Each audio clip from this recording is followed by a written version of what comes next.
What's up YouTube? Brian here, back again with another high-end rod review, and today we are talking about this bad boy. It is a unicorn. It is a rod that is nearly impossible to find right now. Nobody can buy these. They were discontinued in the US Destroyer line. That is the Addermine. Now, I have a lot to say about this rod, so let's just jump right into it. If you are new to my channel, my name is Brian. I live in Minnesota. I am a high-end rod and reel nerd. Tackle nerd, I love gear in general. I'm just an overall gear addict. So please check out my Instagram. It is @punchfishing. I will leave the link in the description. I post a lot of content around baits and I post fishing clips, and so there's a lot of cool stuff on my Instagram. So please give me a follow. I'm trying to get to 1,000 followers, and when I do, we're going to be doing a good giveaway. So anyway, that being said, I love spinning rods. I live in the North Country. I fish smallmouth. I fish finesse for largemouth. I like crappie fishing. I like pan fishing. I have a spinning rod in my hand a lot of the time of the year, and so I have had my hands on many spinning rods, many types of many brands, many price points. So I feel like my gauge on a spinning rod, as far as like sensitivity and balance and overall crispness and just how fun it is to use, I think is pretty good. So that's why I really wanted to tackle the Addermine. Now, full disclosure, when the US Destroyer line first came out, the Addermine was the only spinning rod in the lineup. So Megabass, they said, we're going to drop a line of Destroyer models tailored to the US market. They came out with a bunch of great casting models, and then they came out with this one lonely spinning rod. Now the Addermine, let's talk about the specs real quick, is an f3.5, which in Megabass terms is a medium light. So it's like medium, but a little lighter than a medium. But not a full medium light, but not a full medium. It's just kind of in between, especially with that 3.5 rating on the power. It is a 6'11" length rod, and it is rated up to a 1/2 ounce.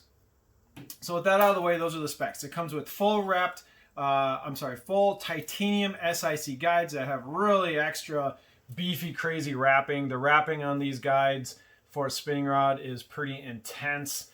I mean, look at the guide wrappings on that first guide. I mean, that's complete overkill. Find me another spinning rod that has this kind of guide wrapping on the first guide. I mean, it is nuts. There's the second one. Take a look at that. I mean, this thing is overbuilt for a spinning rod, especially with all the thread wrapping. I mean, the fit and finish on the Megabass Destroyer spinning rods, I don't really have to say, like I've said in previous videos, fantastic. Very blingy, lots of gold, lots of color flourishes. These things are stunning rods.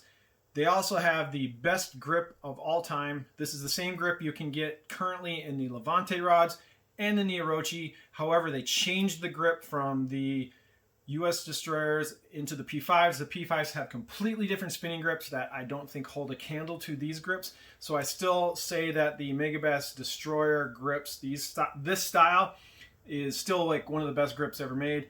Now the reason I say that is because if you notice, all of the cork and the good stuff is above the lock nut, and if you're a choker upper like I am, whether you do the pinky or you do the full choke up, you got a lot of good grip and a lot of material there. So they save all the good stuff for the foregrip.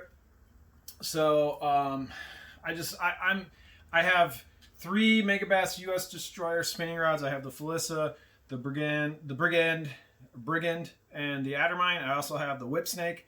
All of them, I love this grip. Favorite grip, A+. I wish Megabass didn't ditch this and change it to the grips on the P5s are not as good as this. So it was a step back. So anyway, that being said, fit and finish on this rod is amazing. You can't find this Addermine anywhere. Even when the Addermine was available, and actually you could go buy it like from Tackle Warehouse or from Tackle Trap or from anywhere that sold US Destroyer rods, this rod was always sold out. It was a really hard rod to keep in stock when it was available.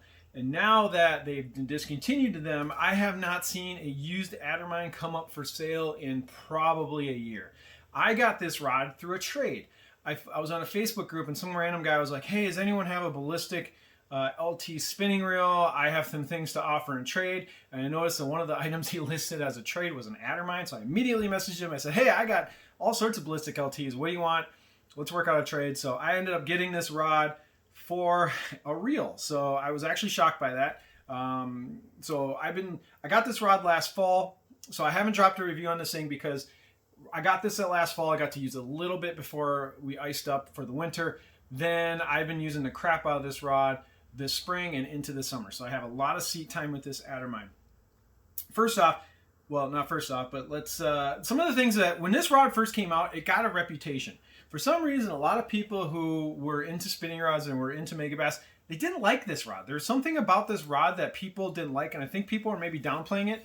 I mean, the thing was sold out everywhere, but I talked to a few people that had this rod, and they were kind of like, I kind of like it, kind of don't. They didn't seem like super jazzed on it, so I didn't really try to hunt this rod down, which was stupid because I should have never listened to those people. One of the people I listened to about how this rod was not so good was one of the tackle tour guys, Xander, who's out in California, and he throws swim baits all day. I don't know why I listen to a California swim baiter on if a quality on a spinning rod is good or not. So just always remember when you're talking to someone about fishing tackle, find out where they are and find out what kind of tackle they normally throw. If they're normally throwing 4-ounce swim baits all day on 8-foot rod, don't listen to them on finesse gear. Just saying. No, I'm not trying to throw shade at my buddy Xander over at Tackle Tour, but he was completely wrong on this rod.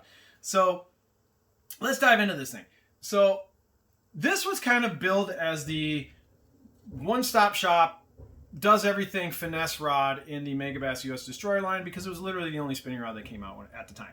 So they said that this rod is going to be great at drop shots, at Nico rigs, at lightweight finesse, like throwing light jerk baits, light hard baits, all those kinds of things. And I will say after using this rod, it is incredible at light finesse. So if you're going to throw Ned rigs, you're going to throw drop shot that maybe a 1/4 ounce and under.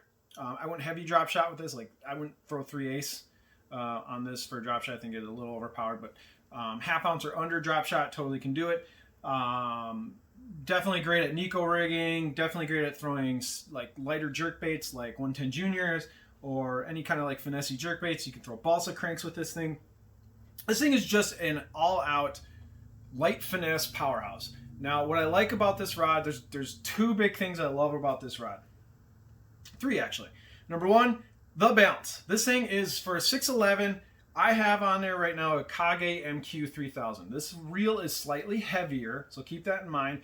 And I put this reel on here for a reason because this reel is a little chunkier and a little heavier. I mean, it's still not that heavy, but like if I choke up on this rod, the balance point on this thing is fantastic with this particular reel. This thing just disappears in the hand. I mean, it is like perfectly balanced with this particular reel. So if you have like a reel, like a 3000 size reel or something that's a little teeny tiny little bit heavier, money. So I love really well balanced rods. I love finding a cool balance point with different reels. Anyway, so I love the balance on this thing. It's amazing. This thing weighs at about 4.3 ounces. So this is a pretty lightweight rod. It's not like NRX sub 4 ounce weight, but it's 4.3, super light. Okay, so I love the balance, good weight, amazing fit and finish, really good fit and finish on the guides. I'm sorry, I'm kind of in a huff about this rod because it's awesome. So the next thing, let's talk about the action. So this thing is called an extra fast by Megabass's standards. So let me show you. So the tip on this thing is pretty soft. It's got a nice little flex in the tip, but then it hits a pretty stout backbone about the 3rd guide up. So from 1, 2, 3 from this guide forward, nice soft action, but then it kicks into a pretty darn good backbone right here. When this thing loads up and you got like a 3-4 pound smallmouth on the end of this thing, it is so much fun. This thing has got power. It just, boom, you knock into that fish, but you keep that soft tip for keeping those fish pinned, but you get a really nice stout backbone on the back half. Now, this tip is kind of fast. It's not like NRX 852S fast, but it's slow enough that you can definitely drop shot with this thing. I know like a lot of guys before like all these specialized P5 rods came out, and before, you know, some of the older Megabass drop shotting rods are kind of hard to get, like the Aaron Martin specials and like that, things like that. But for a long time, this was the drop shot rod for most of the US Megabass guys, like Chris Zaldane and all those guys use this as their kind of primary drop shot rod. A lot of guys use this for throwing small finesse paddle tail swim baits, which this is also really great at. So The action is really cool. It's definitely a medium light, but it's got a medium, I would say the backbone and power of this rod is more medium, where the tip is a little more medium light-ish. So love the action. Now, the best thing about this rod, and I am not downplaying this whatsoever, is the sensitivity. This rod, the amount of information that this rod brings back to your hand is incredible. I have had this rod out on windy days where I've thrown like a Ned rig out, like this is a 1/8 ounce Ned rig. I've thrown out a Ned rig, and on slack line in the wind, I have felt the Ned rig go down, kick some grass, and then get nibbled by panfish, like bluegills. So I've actually felt this thing. I felt the bait down in like 12 foot of water, bluegills pecking at this thing in the wind with the line bowed. And then I can feel like when it switched from hitting grass to hitting bluegills to feeling nothing to feeling a bass or pike kind of pick it up and then cracking a hook. Like the amount of information that comes back on this rod is astounding. Now, I don't typically like to pump up a rod sensitivity because sensitivity is a very, very, very hard thing to quantify and to measure. And everybody's level of sensitivity is different based on how many rods they've had. Like if you're a person who's only had $150 rods your entire life and you pick up a $300 rod, you're going to be like, oh, this is the most insanely sensitive thing I've ever had, right? Because your measuring stick is different. If you've only ran NRXs your whole life or high-end rods, and then you pick up a $200 rod, you might think it's really sensitive because your hand has been tuned to really high-end sensitive stuff. Then you kind of feel like everything underneath it still feels pretty sensitive. It's just like sensitivity is such a weird thing. Like I've used many of the most expensive high-end sensitive rods, and then I'll pick up a $200 rod and I'll feel like, I'm not missing a whole lot because I feel like my hand and my brain is so tuned into feel, and I've been able to identify and determine like what's on the end of my line from using high-end equipment. When I go down to lower-end equipment, I still feel like I have a pretty good like information Rolodex of what things feel like and what I'm doing on the end of a cast. So I think there's a lot of, I actually want to make a video maybe just talking about the sensitivity topic. But that being said, this rod compared to a lot of my higher end rods like my Conquest, my NRXs, my P5s, this thing is probably the most sensitive spinning rod I have ever owned. And I'm not exaggerating.